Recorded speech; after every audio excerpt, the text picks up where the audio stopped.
نحمده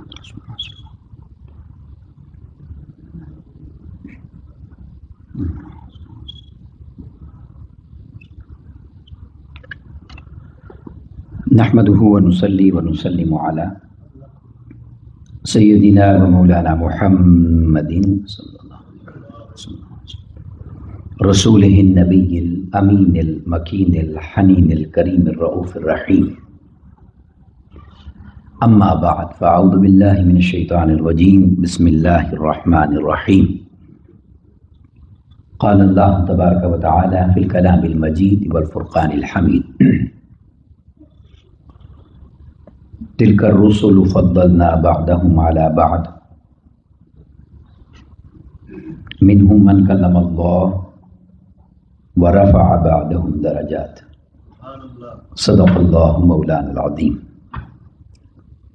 وقال الله تبارك وتعالى في شان حبيبه مخبرا وآمرا إن الله وملائكته يصلون على النبي يا أيها الذين آمنوا صلوا عليه وسلموا تسليما. مولاي صل وسلم دائما أبدا على حبيبك خير الخلق كلهم محمد سيد الكونين والثقلين والفريقين من عرب ومن عجم. يا رب بالمصطفى بلغ مقاصدنا واغفر لنا ما مضى يا واسع الكرم. اللہ رب العزت خالق کائنات کی حمد و ثنا پیارے آقا کریم علیہ الصلوۃ والسلام کی بارگاہ میں عاجزانہ ہدیہ درود و سلام کے بعد تمام احباب سامعین کو السلام علیکم ورحمۃ اللہ وبرکاتہ. الحمدللہ تعالی جتنا بھی شکر ادا کیا جائے خالق کائنات کا کام ہے، جس نے اپنی توفیق خاص اور احسان عظیم کے ساتھ ہم سب کو آج کی اس بابرکت محفل پاک میں شرکت کی توفیق عطا فرمائی، جس کی نسبت آقا کریم علیہ الصلوۃ والسلام کے سفر معراج کے ساتھ ہے. اس مبارک رات کے حوالے سے میں صرف ایک ہی جملہ عرض کرنا چاہتا ہوں. پورے سال میں بہت ساری راتیں ایسی آتی ہیں جو بابرکت ہوتی ہیں،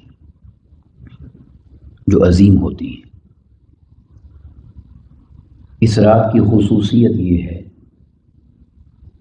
کہ سال کی جتنی بھی راتیں عظیم ہیں، بابرکت ہیں، وہ امت کے لیے ہیں.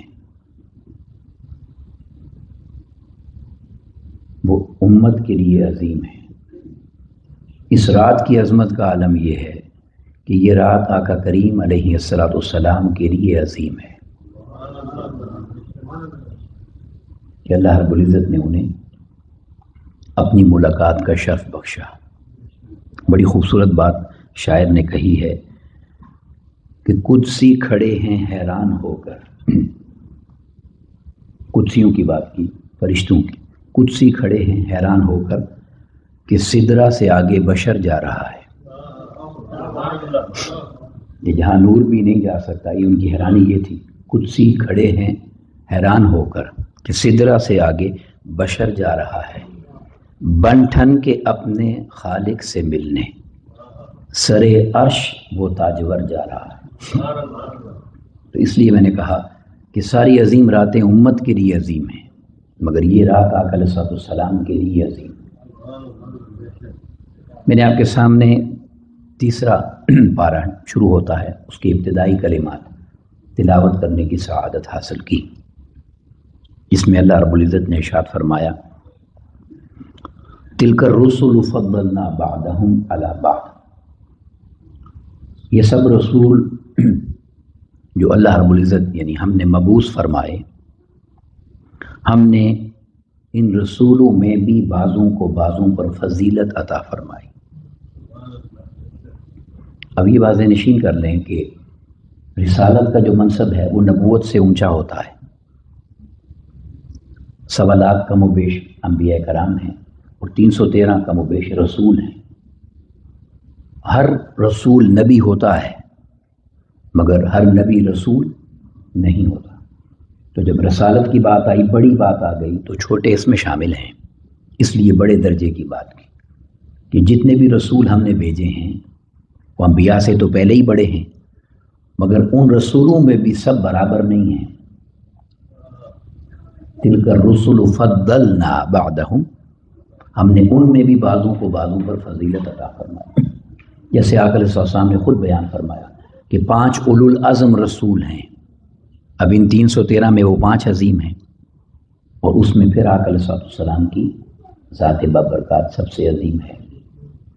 اب اللہ تبارک و تعالیٰ فرما رہا ہے کہ منہم من کلم اللہ، ان رسولوں میں سے کچھ ایسے ہیں جن سے اللہ رب العزت نے کلام فرمایا ہے، جن سے اللہ رب العزت نے کلام فرمایا۔ اب اس نے کلام کیسے فرمایا، اس کی وضاحت اس نے سورہ شورى میں فرمائی، آیت مبارکہ نمبر 51 ہے، 51۔ اللہ رب العزت فرماتا ہے وَمَا كَانَ لِبَشَرٍ أَن يُكَلِّمَهُ اللَّهُ إِلَّا وَحْيًا، ہر بشر کا یہ مقام، یہ شان اور یہ مجال نہیں ہے کہ اللہ اس سے براہ راست کلام کرے، مگر وہ جس سے کلام کرتا ہے وحی کے ذریعے کرتا ہے۔ إِلَّا وَحْيًا أَوْ مِن وَرَاءِ حِجَابٍ، یا حجاب کے پیچھے سے پردہ غیب سے آواز آتی ہے، جیسے موسیٰ علیہ السلام سے کوئی طور پر کلام کیا، اور یہ فرما کے پھر فرمایا او یرسل رسولا فیوحی بإذنہ ما یشاء، یا ان کی طرف رسول بھیجا جاتا ہے نمائندہ حضرت جبرائیل علیہ السلام، اور ان کے ذریعے وحی کا پیغام پہنچایا جاتا ہے۔ تو کلام کی یہ صورتیں بیان کر دی کہ یا وحی کے ذریعے کلام ہوتا ہے، یا غیب پردے کے پیچھے سے آواز سے کلام ہوتا ہے، کلام سے، یا فرشتہ بھیج کر کلام کیا جاتا ہے۔ اب یہ بات کہنے کے بعد اب ذرا توجہ سے جملہ سننے والا ہے۔ اب اللہ رب العزت فرماتا ہے وَرَفَعَ بَعْضَهُمْ دَرَجَاتٍ، اب ذرا اسٹیپ دیکھیے جو اللہ رب العزت نے بیان فرمایا، جس طرح کلام چل رہا ہے ترتیب سے۔ پہلے فرمایا کہ سب رسولوں میں سے ہم نے رسولوں کو فضیلت عطا فرمائی، اور اس میں بڑی فضیلت یہ عطا فرمائی کہ ہم نے کلام فرمایا اور کلام کی صورتیں بیان کر دی۔ اب فرمایا وَرَفَعَ بَعْضَهُمْ دَرَجَاتٍ، پھر ہم نے اس میں بھی اور مزید فضیلتیں، برکتیں، عظمتیں اور درجات کی شان عطا کی، اس میں رفعت اور بلندی عطا کی۔ اب یہاں سے میں مضمون ہمارا شروع ہوتا ہے، توجہ کیجیے گا۔ یہ جو فرمایا کہ پھر ہم نے کامل درجات پر مزید بلندی فضیلت عطا فرمائی، تو آپ سے سوال کرتا ہوں کہ دیکھیں اللہ رب العزت جب کسی سے کلام فرماتا ہے، کتنی بڑی بات ہے یہ معمولی بات نہیں ہے، مگر فرمایا کہ جس کے ساتھ میں نے کلام کیا ہے، میں نے اپنے محبوب بندوں میں سے اس سے بڑی نعمت بھی کسی کو دی ہے، کلام سے آگے بھی کسی کو نوازا ہے، اور وہ کیا اشارہ دے دیا وَرَفَعَ بَعْضَهُمْ دَرَجَاتٍ، اور جن سے کلام کیا ان سے زیادہ بھی کسی کو عرفہ مقام عطا کر دیا۔ اب بڑا آسان ہے جواب، اگر آپ دے دیں گے دل خوش ہو جائے گا کہ کلام سے بڑھ کر اگر کسی کو کوئی دینا ہو تو کیا دیا جا سکتا ہے؟ ملاقات ہے۔ تو فرمایا ہاں ہم نے رسولوں سے کلام کیا ہے، پردے کے پیچھے سے بھی کیا ہے، وحی سے بھی کیا ہے، جبرائیل بھیج کر بھی کیا ہے، مگر ہم تمہیں جس محبوب کی کہانی اور بات سنا رہے ہیں ان کی شان کا عالم یہ ہے کہ انہیں اس کلام سے بڑھ کر ہم نے نعمت عطا کی ہے، اور وہ کیا عطا کی ہے کہ کلام ایسا کیا ہے کہ بالمشافہ ملاقات کا شرف عطا فرمایا ہے۔ اب پردے کے پیچھے سے کلام نہیں ہے، سامنے بٹھا کر کلام کیا ہے، اور ایسا کلام کیا ہے محبوب پاک سے کہ محبوب پاک کو ہم نے اپنی زیارت اور جلوہ بھی عطا فرمایا، اور اس لیے ہم نے ان کو ایسی کامل عظمت اور فضیلت عطا کر دی ہے کہ میں خود اللہ رب العزت قرآن مجید میں فرماتا ہے کہ انبیاء کرام کی فضیلتیں بیان ہوئیں، ان کی عظمتیں بیان ہوئیں، مگر یہ جو وَرَفَعَ بَعْضَهُمْ دَرَجَات کہا ہے نا، اس محبوب پاک کی عظمت اور شان کا عالم یہ ہے کہ تم جس گوشہ سے بھی دیکھو گے، جس پہلو سے بھی دیکھو گے، جس زاویے سے بھی دیکھو گے، اس محبوب پاک کی شان کا عالم یہ ہے کہ یہ تمہیں عرفہ اور بلندی نظر آئے گا. یعنی میں آسان کرتا ہوں بات کہ یعنی تمام انبیاء کرام علیہ السلام کی جب بھی کوئی بات عظمت کی بیان کی جائے نا اور شان کی بیان کی جائے تو جہاں ان کی عظمت اور شان پر دھیان جائے وہاں اللہ رب العزت فرما رہا ہے کہ اس کلمے کو مت بھولنا وَرَفَعَ بَعْضَهُمْ دَرَجَاتٍ کہ ہاں ہم نے ان کو یہ شانیں عطا کر دی ہیں مگر یہ ذہن میں رکھنا کہ اس سے بڑھ کر بھی کسی کو عطا کیا ہے. اور وہ کیا ہے؟ ان کے لیے اللہ تبارک و تعالیٰ نے قرآن مجید میں بڑی خوبصورت بات فرمائی. رب کائنات نے فرمایا محبوب آپ کی عظمت کی خبر لوگوں کو دینا چاہتا ہوں اور اس کلام سے دینا چاہتا ہوں کہ لَعَمْرُکَ آپ کی جو حیات طیبہ ہے زندگی مبارک اس کے ایک ایک لمحے کی مجھے قسم ہے. اللہ قسم کھا رہا ہے اس کے ایک ایک لمحے کی مجھے قسم ہے. کیوں؟ کہ آپ کی زندگی اور حیات کا ہر لمحہ ایسا ہے جس میں ہم نے آپ کو فوقیت ہی عطا کی، جس میں ہم نے آپ کو بلندی درجات ہی عطا کی ہے. تو اللہ رب العزت نے آقا علیہ السلام کو یہ فضیلت اور شان عطا فرمائی. اب یہاں چونکہ اس رات کی بات ہے تو میں ایک بات عرض کرنا چاہتا ہوں. تمام انبیاء کرام علیہ السلام کو اللہ رب العزت نے معجزہ عطا فرمایا. معجزات کوئی نبی بھی بغیر معجزے کے تشریف نہیں لایا. ٹھیک ہے. اور سب سے زیادہ معجزات جو قرآن مجید نے بیان فرمائے ہیں وہ حضرت موسیٰ علیہ السلام کے، عیسیٰ علیہ السلام کے بھی ہیں مگر زیادہ موسیٰ علیہ السلام کے. ان کے 9 معجزات بیان ہوئے موسیٰ علیہ السلام کے. اب آقا علیہ السلام کے معجزات کا ذکر قرآن مجید نے اس طرح گن کر نہیں کیا. تو اب اس آیت کریمہ کے بارے میں اگر سمجھنا چاہیں کہ وَرَفَعَ بَعْضَهُمْ دَرَجَاتٍ کہ جب آقا علیہ السلام کو رفعت عطا کی ہے درجات میں تو آپ کے معجزات کا عالم کیا ہے؟ موسیٰ علیہ السلام کے 9 معجزات تو بیان کر دیے. تو اس کا ایک ہی جملہ سمجھنے کے لیے کہ موسیٰ علیہ السلام کے بھی گن کے بتائے، عیسیٰ علیہ السلام کے بھی گن کے بتائے، اس لیے کہ وہ گنے جا سکتے تھے. سمجھ گئے بات؟ اس لیے کہ وہ گنے جا سکتے تھے. جس کی گنتی کی حد ہی کوئی نہ ہو تو اسے کیا گنے گا کوئی. تو اللہ تبارک و تعالیٰ نے فرمایا یہ جو میں نے گن گن کے بتا دیے ہیں یہ اس لیے ہیں کہ وہ تم گن سکتے ہو. تو جب میں کہہ رہا ہوں کہ حیات کا ہر لمحہ ہی کمال ہے، میں قسم کھا رہا ہوں، تو اس کے کس کس لمحے کو تم گنو گے اور شمار کرو گے. اتنی عظمتیں عطا کر دی ہیں کہ تمہاری رفت وہاں تک جا نہیں سکتی. اور دوسرا اینگل بھی ہے سمجھنے کا کہ تمام انبیاء کرام علیہ السلام کو جو بھی معجزات ملے ہیں وہ زمینی ملے ہیں، زمینی معجزات ہیں.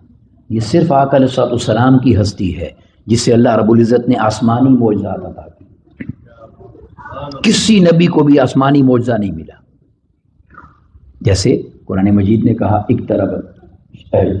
اقتربت الشمس، کیسے اقترب، قرآن مجید نے کس چاند کے ٹوٹنے کی بات کی نا کہ ہم نے چاند کو چیر دیا، قیامت قریب اقتربت الساعہ وانشق القمر، قیامت قریب آ گئی، چاند چیر دیا گیا. آقا علیہ السلام کا معجزہ ہے.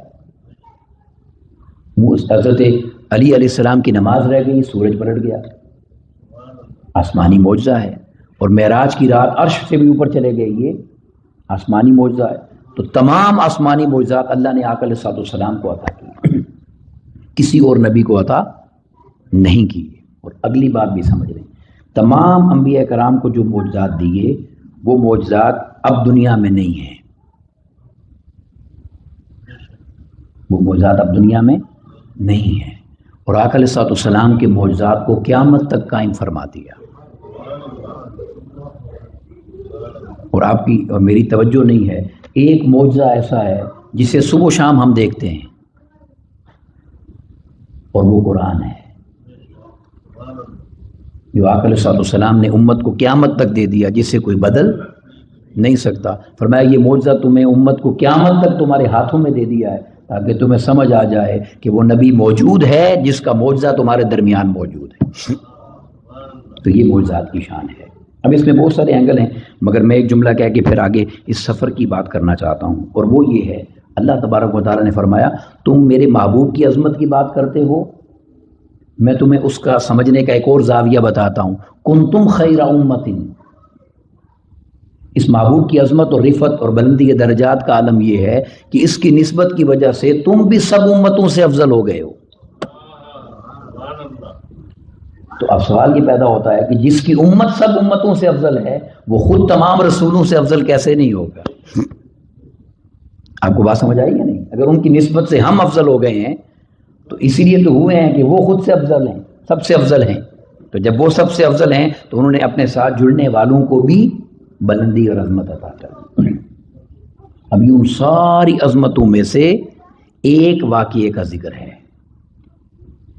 اور قرآن مجید نے جو جملہ کہا ہے نا کہ رات کے چند لمحوں کا ذکر ہے، چند لمحہ، اور اس آیت کو یاد رکھیں کہ جس کی ساری حیات کے ہر لمحے کی اللہ قسم کہہ رہا ہے، اس حیات کے اگر ایک لمحے کی عظمت کا عالم یہ ہے تو محبوب کی اپنی عظمت اور شان کا عالم کیا ہو؟ یہ ہے اس رات کی بات جو اللہ رب العزت نے فرمائی، اور اللہ رب العزت نے فرمایا کہ ہم نے آپ کو یہ بلندی یہ درجات عطا کر دی جو سب سے افضل ہے۔ اب اس رات کی اگر ہم بات کریں معجزہ پاک کی اور سفر معراج کی، تو دیکھیں انبیاء کرام کو اللہ رب العزت نے فضیلتیں اور عظمتیں عطا کی۔ جیسے آدم علیہ السلام کا اگر ہم تذکرہ پڑھتے ہیں، وہ سید الانبیاء ہیں، اس میں کوئی شک نہیں، اور وہ جنت میں ہیں، جنت میں ساری بات اللہ نے بیان کی، جنت میں جیسے وہ تھے، لیکن جنت سے آگے ان کا جانا ثابت نہیں ہے۔ ایسا ہی ہے، پورے قرآن نے بار بار ان کا ذکر کیا، ان کی تخلیق کا ذکر کیا اور جنت میں ہونے کا ذکر کیا، پھر جنت سے زمین پر آنے کا ذکر کیا، مگر جنت سے آگے کا ذکر بولیے نہیں ہے۔ آگے چلیے، حضرت ادریس علیہ السلام کا ذکر ہے۔ اب وہ واقعہ آپ میں سے کئی لوگوں نے سنا ہوگا کہ ایک فرشتے کے ساتھ آپ کی دوستی تھی، اور اس دوستی میں اس سے بات کر کے آپ جنت تک چلے گئے، پورا ایک اس میں واقعہ ہے۔ جب جنت چلے گئے، اب جملہ غور سے سنیں، اب فرمایا میں واپس نہیں جاؤں گا۔ کون آئے گا جنت جا کر واپس؟ اب دلیل ایسی قائم کی کہ اللہ نے ان کی دلیل پر انہیں وہیں رہنا عطا فرما دیا۔ میں کبھی وقت ہوا تو اس واقعے پر تفصیل سے آپ کی بات کروں گا، بس صرف ذہن نشین کر لیں کہ اللہ رب العزت نے فرمایا درجات تم سمجھنا چاہتے ہو، بلندی فضیلت، تو دیکھو تو صحیح کہ ادریس علیہ السلام آدم علیہ السلام جنت تک آئے، ادریس علیہ السلام جنت آئے اور واپس پلٹ گئے، مگر اس سے آگے کا ذکر نہیں ہے۔ اس معراج کی رات ہر آسمان پر آقا علیہ السلام کی ملاقات انبیاء سے ہوئی، پہلے آسمان پر آدم علیہ السلام سے، اور ساتویں آسمان پر حضرت ابراہیم علیہ السلام سے۔ تو ساتواں آسمان سب سے بلند ہے، تو اس سے اوپر بھی جانا کسی کا ثابت بولیے نہیں ہے۔ پھر اس سے آگے آقا علیہ السلام تشریف لے گئے سدرا پر، پھر سدرا سے آگے دنا فتدلا کعبہ قوسین او ادنا، اور فرمایا ہاں تمہیں سب کی فضیلتیں نظر آئیں گی، مگر تم ذرا دیکھو تو صحیح اس محبوب کی امت کی فضیلت کا عالم کیا ہے کہ ہم نے کعبہ کو حسین پر بلایا اور یہ امت کے لیے واپس تشریف لے آئے۔ میں نے اس جملے پر آپ کو سمجھایا ہے کہ جس کی امت کو اللہ نے اتنی فضیلت عطا کی ہے، اس محبوب پاک کی اپنی فضیلت کا عالم کیا ہوگا اور اپنی شان کا عالم کیا ہوگا۔ تو اللہ رب العزت نے اس کو اس انداز سے بیان فرمایا، اور اس رات کے لیے اللہ رب العزت نے فرمایا کہ ہم نے تمام امتوں کو، وہ جو میں نے وحی کی پہلے بات کی تھی نا کہ اللہ کلام کیسے کرتا ہے، وہ کلام اللہ نے وحی کے ذریعے احکامات عطا فرمائے، سب کو دنیا میں زمین پر عطا فرمائے۔ موسیٰ علیہ السلام کو بلا کر تورات عطا کر دی گئی، مگر زمین پر عطا کی، اور جب آقا علیہ السلام معراج کی رات پہنچے تو اللہ رب العزت نے فرمایا فَأَوْحَا إِلَىٰ عَبْدِهِ مَا أَوْحَا۔ تم نے وحی کی صورتیں سن لی ہیں کہ پردے کے پیچھے سے بھی ہوتی ہے، فرشتہ بھیج کر بھی کی جاتی ہے، مگر محبوب پاک کی شان کا عالم یہ ہے کہ نہ فرشتہ نہ کوئی پردہ۔ جب کعبہ قوسین و ادنا کے مقام پر محبوب جلوہ گر تھا، فَأَوْحَا إِلَىٰ عَبْدِهِ مَا أَوْحَا، تو جو میں نے چاہا اس وقت براہ راست اپنے بندے پر خود ہی وحی فرما دی، اتنی بلندی پر بٹھا کر فرمایا ہم نے براہ راست کلام کر دیا۔ اب جب آقا علیہ السلام واپس تشریف لائے، اب میں اس معراج کا صرف ایک اینگل ابھی لے رہا ہوں، کل جمعے میں انشاءاللہ اس مضمون کو میں آگے پھر اور بیان کروں گا، مگر یہ بڑی لطیف بات ہے سمجھنے والی۔ یہ بخاری شریف کی حدیث ہے، حضرت جابر بن عبداللہ رضی اللہ عنہ اس کو بیان کرتے ہیں کہ آقا علیہ السلام نے جب صحابہ کرام کو آ کے معراج کی خبر سنائی، سفر کی بات کی، تو آقا علیہ السلام کو صحابہ نے کہا یا رسول اللہ صلی اللہ علیہ وسلم اتنی بڑی عظمت ہے، یہ اتنی بڑی مہربانی ہوئی ہے، سب کو بتائیے یہ بات۔ تو آقا علیہ الصلوۃ والسلام فرماتے ہیں کہ میں صحن کعبہ میں کھڑا ہو گیا، یہ بخاری شریف کی حدیث ہے، اور میں نے بیان کیا۔ حضرت جابر بن عبداللہ بیان کرتے ہیں سمعت النبی، میں نے آقا علیہ الصلوۃ والسلام سے سنا، یقول، وہ یہ فرما رہے تھے، لما کذبتنی قریش، جب قریش نے میرا انکار کر دیا، میرے سفر کا جٹلا دیا، قمت فی الحجر، میں مقام حجر پر کھڑا ہوا۔ اب انہوں نے اعتراض یہ کیا، یہ بات بڑی اہم ہے کہ آقا علیہ الصلوۃ والسلام نے کہا نا بیت المقدس تک میں گیا، وہ جو آیت کریمہ 15 پارہ، سبحان الذی اسریٰ بعبدہ لیلا من المسجد الحرام الی المسجد الاقصیٰ، اس آیت پر میں صبح بات کروں گا، مگر یہ یہاں جملہ یہ عرض کرنا چاہتا ہوں، بڑی خوبصورت بات ہے۔ اب اللہ رب العزت نے ان کو اقصیٰ کی خبر دے دی کہ اقصیٰ تک گئے ہیں، تو ان کو پتہ تھا کہ ساری زندگی ہمارے پاس گزاری ہے، یہ کبھی اقصیٰ نہیں گئے، سنے غور سے، تو ان کو موقع مل گیا کہ ہم ان کو ٹیسٹ کرتے ہیں، اگر یہ اقصیٰ گئے ہیں تو نشانیاں بتائیں۔ ان کو موقع مل گیا نا، تو آپ معاذ اللہ ہم اب پوچھتے ہیں ان سے نشانیاں، تو وہ ایسی عجیب نشانیاں انہوں نے پوچھیں۔ آقا علیہ السلام فرماتے ہیں میری حیات طیبہ کا عجیب دن تھا وہ۔ کیوں؟ اب نشانیاں وہ کیا پوچھ رہے ہیں؟ وہ کہنے لگے بتائیے مسجد اقصیٰ کی کھڑکیاں کتنی ہیں، اس کے دروازے کتنے ہیں؟ اب عجیب سوال ہے نا بھائی، کوئی ایسی چیز پوچھو جہاں کوئی بندہ جاتا ہے کھڑکیاں دروازے تھوڑے ہی گنتا ہے، انہوں نے یہ عجیب سوال کیا۔ اب آقا علیہ السلام فرماتے ہیں فجل اللہ لی بیت المقدس، تو اللہ رب العزت نے بیت المقدس میرے سامنے کر دیا، حرم کعبہ میں کھڑے ہیں میرے سامنے کر دیا۔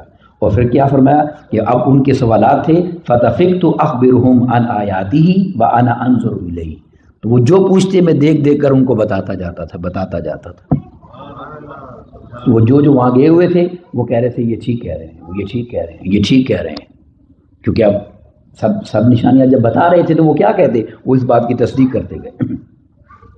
اب یہاں ایک شخص نے سوال کیا، میں اس کو بتانا چاہتا ہوں، بڑی خوبصورت بات ہے کہ اگر آقا علیہ السلام کو معاذ اللہ علم غیب ہو تو اللہ سامنے کیوں لاتا ان کے؟ تو اس کا بڑا سادہ سا جواب ہے کہ وہ سامنے تھا کب؟ وہ تو ان سب کے سامنے تو غیب ہی تھا، اگر ان کے سامنے ہوتا تو وہ نہ کہتے کہ تم دیکھ کر بتا رہے ہو، تو وہ تو سامنے ہو کر بھی غیب ہی تھا۔ اور یہی ہمارا عقیدہ ہے کہ نبی خود غیب تھوڑا ہی جانتا ہے، نبی کو غیب اللہ نے ہی تو بتایا ہے، اور یہی بات آقا نے فرمائی اللہ نے سب میرے سامنے رکھ دیا، جو وہ پوچھنا چاہتے تھے میں نے ان کو خبر دے دی۔ تو وہ نبی کے سامنے تھا، ان کے لیے پھر بھی غیب ہی تھا۔ اب جب یہ ساری نشانیاں بتا دی، اب وہ چونکہ جو نہ ماننے والے ہوتے ہیں نا پھر وہ اور بہانے کرتے ہیں۔ اب یہ بات سنیں، انہوں نے کہا اچھا ہمارے کچھ قافلے وہاں گئے ہوئے تھے، بتائیں رستے میں قافلے بھی دیکھے کہ نہیں دیکھے؟ رستے میں قافلے بھی دیکھے یا نہیں دیکھے؟ تو آقا علیہ السلام نے فرمایا میں نے تمہارے 3 قافلے دیکھے۔ اگر کوئی سمجھدار ہو، حیا ہو تو بندہ یہیں پہ مان جائے۔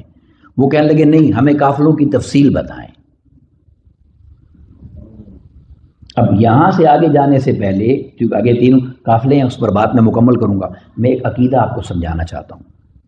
اب ایک طرف یہ اینگل ہے کہ وہ نشانیاں پوچھ رہے ہیں، کھڑکیاں پوچھ رہے ہیں، دروازے پوچھ رہے ہیں، قافلے تفصیلات پوچھ رہے ہیں، اور دوسری طرف اینگل کیا ہے کہ جب ابو جہل نے حضرت سیدنا صدیق اکبر کے گھر کا دروازہ کھٹکھٹایا اور جا کر یہ کہا اے ابو بکر، اس جملے کو غور سے سنیں، اگر کوئی یہ کہے کہ میں ایک ہی رات میں مسجد حرام سے مسجد اقصیٰ سے ہو کر آ گیا ہوں، مان جاؤ گے؟ انہوں نے کہا کبھی نہیں مانوں گا۔ بات ہی ایسی تھی نا، کوئی یہ کہے تو مان جاؤ گے، کبھی نہیں مانوں گا۔ اب وہ ابو جہل خوش ہو گیا کہ اب تو بات بن جائے گی، اس نے کہا اچھا تمہارے صاحب یہ کہہ رہے ہیں، وہ اس وقت یہ واقعہ بیان کر رہے ہیں۔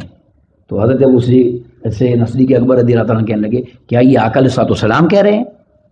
اس نے کہا آقا علیہ السلام کہہ رہے ہیں۔ تو سیدنا صدیق اکبر نے کہا اب تو ہی گواہ ہو جا، سب سے پہلے میں مان جاتا ہوں۔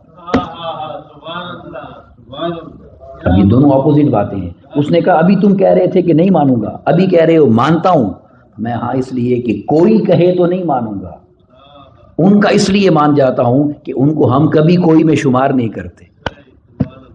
وہ کوئی تھوڑے ہی ہیں، ساری کائنات ایک طرف ہے اور ان کی بات اور ہے. ہم نے کبھی ان کو کسی اور کوئی میں شمار نہیں کیا. اب یہ اگلی بات، ایک طرف یہ اینگل ہے اور دوسری طرف یہ اینگل ہے کہ نشانیاں پوچھ رہے ہیں. تو مطلب کیا ہے سمجھنے کا؟ میرے آپ کے لیے درس یہ ہے کہ جب آقا علیہ الصلوۃ والسلام کی کسی عظمت کی خبر ملے تو یہ صحابہ کا طریقہ نہیں ہے کہ کیسے ہو گیا،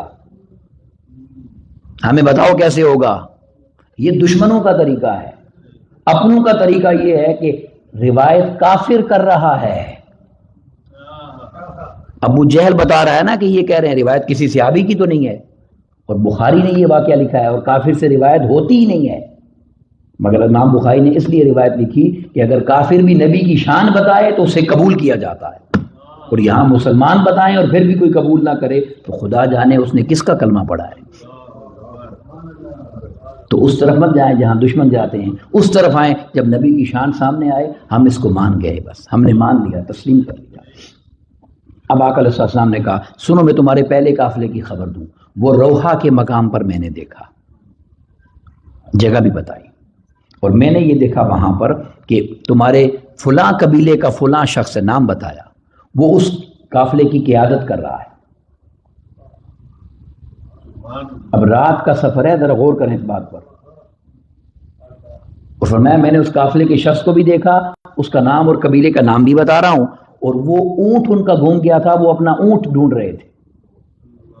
اب رات کے اندھیرے میں اگر آپ کوئی ڈھونڈ رہے ہوں اور کوئی اوپر سے گزر جائے تو اسے کیا خبر آپ کیا ڈھونڈ رہے ہیں؟ اب یہ علم غیب کی باتیں کر رہے ہیں نا، تو ان کو پھر پورا غیب بتایا کہ چلو یہ دیکھو، پھر اونٹ کی خبر دے دی. اور آقا علیہ السلام نے فرمایا مجھے پیاس لگی، ان کے ایک اونٹ پر پانی رکھا ہوا تھا، میں اترا اور میں نے پانی پیا، اور میں نے پانی پیا تو اس قافلے کا ایک شخص واپس آ گیا تھا وہاں پر، تو میں نے اسے سلام کیا تو اس شخص نے کہا یہ آواز تو محمد کی ہے صلی اللہ علیہ وسلم.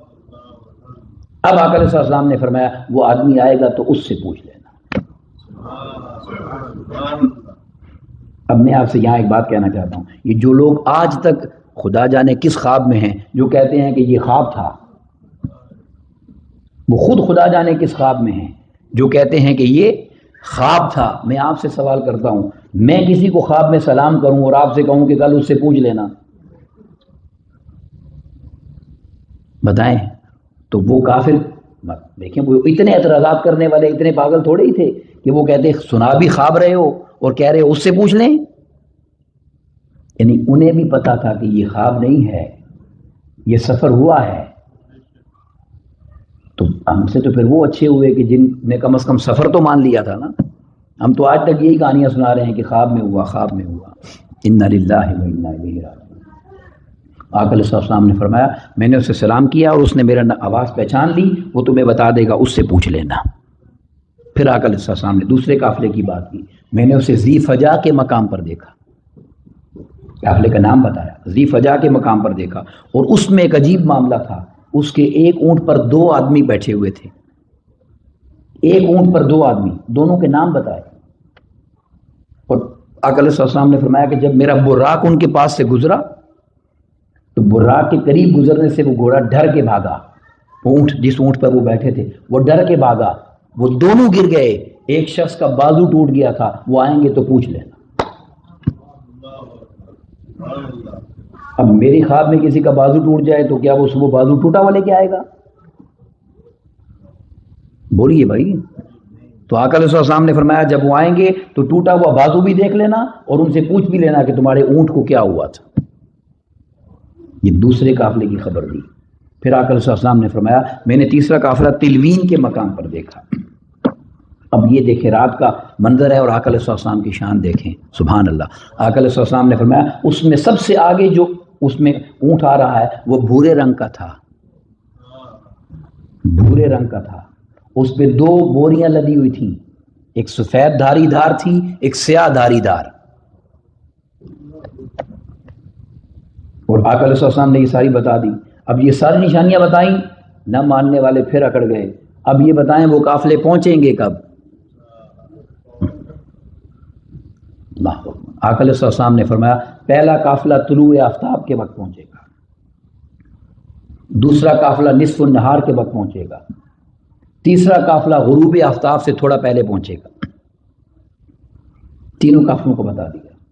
اب آقا علیہ السلام تشریف لے گئے، اب ان میں سے ایک گروپ کافروں کا نکلا اور وہ انتظار کرنے لگے پہاڑ کی چوٹی پر چڑھ کے، اور ان کے دل میں تو یہی ہوگا نا کہ اللہ کرے طلوع آفتاب ہو جائے، قافلہ نہ پہنچے اور ہم معاذ اللہ کوئی بات کر سکیں۔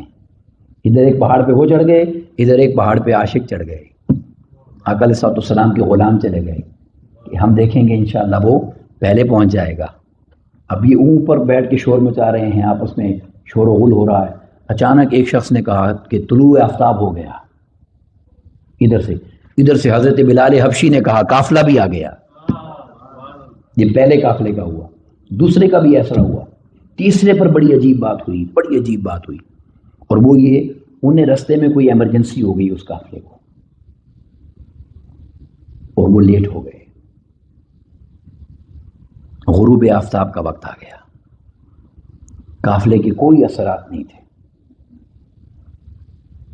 کوئی اثرات قافلے کے نہیں تھے۔ غروب آفتاب، کافر شور کر رہے ہیں، مسلمان اور عشاق پریشان تھے۔ اللہ رب العزت نے سورج کو حکم دیا کہ جب تک قافلہ مکہ نہ پہنچے تو غروب نہیں ہو سکتا۔ سورج ٹھہر گیا، سورج رک گیا۔ کافر پریشان تھے کہ سورج کو کیا ہو گیا، غروب نہیں ہوتا، اور مسلمان سمجھ گئے کہ یہ حضور کی شان ہے صلی اللہ علیہ وسلم۔ اسے کون روک سکتا ہے؟ اسے وہی روک سکتا ہے نا کہ جس کے اشاروں سے ساری کائنات چلتی ہے۔ پھر اللہ رب العزت نے یہ معجزہ ان کو دکھایا کہ پہلے وہ سارا قافلہ پہنچا، اور قافلے کے پہنچ جانے کے بعد پھر اللہ رب العزت نے سورج کو حکم دیا غروب ہو جاؤ۔ اب یہ وہ تین ایسے باریک واقعات ہیں جو آپ کو پوری کتابوں میں، تاریخ میں کثرت سے مل جائیں گے، جو اس اعتراضات پر یعنی آقا علیہ السلام کی بارگاہ میں جو پیش کیے گئے اور آقا علیہ السلام نے ان کا جواب دیا۔ اب میں اس پوری آج کی گفتگو میں جو آپ کو میسج جس پر لے جانا چاہتا ہوں اپنے لیے، آپ کے لیے بڑی اہم بات ہے۔ ایک ہی جملہ ہے، اگر ہم سمجھ جائیں اور توجہ سے سمجھ جائیں تو اللہ کی فضل سے زندگی بدل سکتی ہے۔ بڑی خوبصورت بات ہے۔ باقی جو معراج کی تفصیلات ہیں میں کل گزارش آپ سے ابھی کر دیتا ہوں، جو میں کا لیکچر میں جلدی شروع کروں گا۔ سال بعد یہ وقت آتا ہے تاکہ وقت کم ہوتا ہے، بات ہو جائے مکمل، آپ جلدی آ جائیے گا۔ تو بڑی خوبصورت بات جس پر مکمل کرنا چاہتا ہوں کہ دیکھیں اللہ رب العزت نے، جیسے میں نے کہا نا، تمام امتوں کو شریعتیں زمین پر دی، تمام احکامات زمین پر دی۔ یہ جو رات تھی جب اللہ رب العزت کی بارگاہ میں آقا علیہ السلام تشریف لے گئے، تو وہاں اللہ رب العزت نے آقا علیہ السلام کو جو تحفہ دیا براہ راست سامنے بٹھا کر، ڈائریکٹ 1 to 1، وہ تحفہ نماز کا تھا۔ کیا تھا بولیں؟ تو یہ تحفہ ڈائریکٹ دیا، اس کے درمیان میں کسی کو آنے، واسطہ کوئی آنے، مطلب یہی تھا کہ یہ وہ چیز ہے جو بندے کو مولا سے ڈائریکٹ کر دیتی ہے۔ اس لیے تو حضور مولا علی علیہ السلام نے کیا فرمایا کہ جب میرا دل کرتا ہے کہ میں اللہ سے بات کروں، نماز پڑھتا ہوں، اور جب میرا دل کرتا ہے اللہ مجھ سے بات کرے تو قرآن پڑھتا ہوں۔ مگر میں جو میسج بتانا چاہتا ہوں وہ یہ ہے کہ دیکھیں، جو تحفہ اس نے ڈائریکٹ دیا ہے نا، اس تحفے کا سوال بھی وہ ڈائریکٹ ہی کرے گا۔ سب سے پہلا سوال قیامت کے دن کیا ہے؟ نماز کا۔ اس پر مجھے اور آپ کو اپنی سستی اور غفلت کو دور کرنے کی ضرورت ہے۔ ہم تو انتظار کرتے ہیں نا، ہمارا کوئی دور جائے گا تحفہ لے کے آئے گا، مانگ کے تحفہ لیتے ہیں، میرے لیے کیا لائے ہو؟ تو اتنی دور سے امت کے لیے جو تحفہ آقا علیہ السلام لائے ہیں، اگر امت اس تحفے کی قدر نہیں کر رہی تو اس نے وفاداری آقا علیہ السلام سے نہیں کی۔ تو کوشش کر کے یہاں جو سستی ہے میری آپ کی نماز کے باب میں، اس سستی کو دور کرنے کی کوشش کریں۔ زندگی کا کوئی بھروسہ نہیں ہے۔ ابھی یہ دیکھیں، یہ جو حالیہ زلزلہ ہوا ہے، کیا خبر تھی ان لوگوں کو؟ ہزاروں لوگ چند لمحوں میں، کوئی پتہ نہیں ہے وقت کا آخر کب آ جائے۔ اس سے پہلے ضروری ہے کہ جو آخرت کی ضروری تیاری ہے، اس میں جو کمیاں کجی ہیں اس کو ہم دور کر لیں۔ اور اس رات کا سب سے بڑا پیغام یہ ہے، آقا علیہ السلام نے فرمایا الصلاۃ معراج المومن، میں وہاں بھی تمہیں نہیں بولا، میں یہ بات صبح میں کروں گا تفصیل سے، وہاں سے تمہارے لیے نماز کا تحفہ لایا اور تمہاری معراج اس نماز میں ہے۔ تو مجھے اور آپ کو چاہیے کہ ہم اپنی نماز سے معراج کی لذت حاصل کرنے کی کوشش کریں۔ اللہ رب العزت ہمیں اپنی رحمتوں اور برکتوں سے نوازے اور آقا علیہ الصلوۃ والسلام کی عظمت کا صدقہ ہماری سستیوں اور غفلتوں کو ہم سے دور فرما دے۔ وما علینا الا البلاغ المبین۔ السلام علیکم ورحمۃ اللہ وبرکاتہ۔